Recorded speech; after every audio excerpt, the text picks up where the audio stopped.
Have you ever tried to clear your head with a walk, but instead of peace, old memories start to come back, some clear, some distant, all of them personal?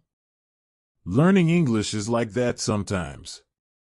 You walk through new vocabulary, you listen to new grammar, and then, unexpectedly, you remember something. A word from childhood. A sentence from a movie. A phrase someone once told you. One of the best ways to improve your English is through stories. Stories open the door to memory, rhythm, emotion, and that's how language becomes part of you. If you enjoy learning English through stories like this, like the video, subscribe to LingPath, and tell us in the comments what the story reminded you of. She had planned a short walk, nothing more. The park wasn't far from her apartment. A small place near the edge of town. Trees grew tall and close together, and the path circled around a shallow lake where ducks moved slowly under gray skies. Layla didn't take her phone. She wanted quiet. She had spent the last week trying to make a decision she couldn't explain. Something inside her had shifted, a discomfort, a restlessness. So she walked. One step at a time, hands in her coat pockets, eyes low. For a while, there was only the sound of leaves under her shoes. Then, without warning, a memory returned. She was 7 years old, standing on the edge of a similar lake, watching a paper boat float away. It had been a school project. She and her father had made it together the night before. She remembered the way he folded the paper slowly, explaining each crease.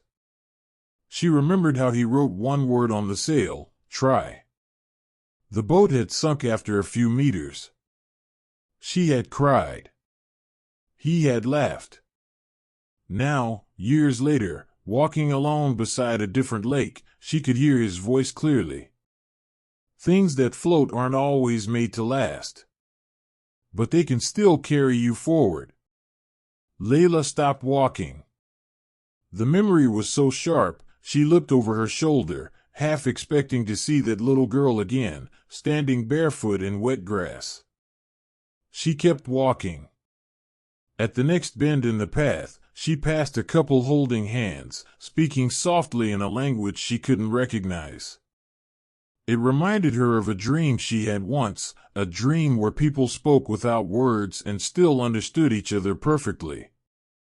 By the time she reached the bridge at the far end of the park, she had remembered 3 more things. The smell of her grandmother's kitchen on Sundays. The first time she held a pencil and wrote her own name. And the exact moment, at age 12, when she realized that growing up wasn't about becoming bigger, it was about learning how to carry small things with care. On her way back, the light had changed. Golden rays slipped through the trees, casting shadows that danced over the path. She walked slower now, as if every step was taking her somewhere not new, but known. Not ahead, but deeper. She sat on a bench near the gate before leaving. An older man was feeding pigeons nearby. He looked up and nodded. She smiled. In that moment, she realized something. This walk, this park, this quiet time alone, it hadn't solved anything. But it had reminded her of who she used to be. And sometimes, that's enough to know what to do next. That night, she wrote one line in her journal. Sometimes, to go forward, you have to pass through yourself.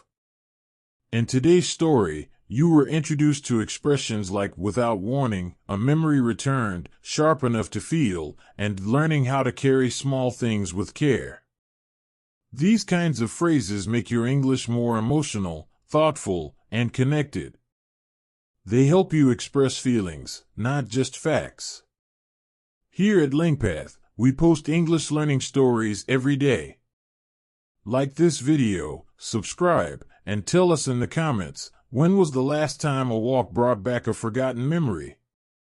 See you in the next video.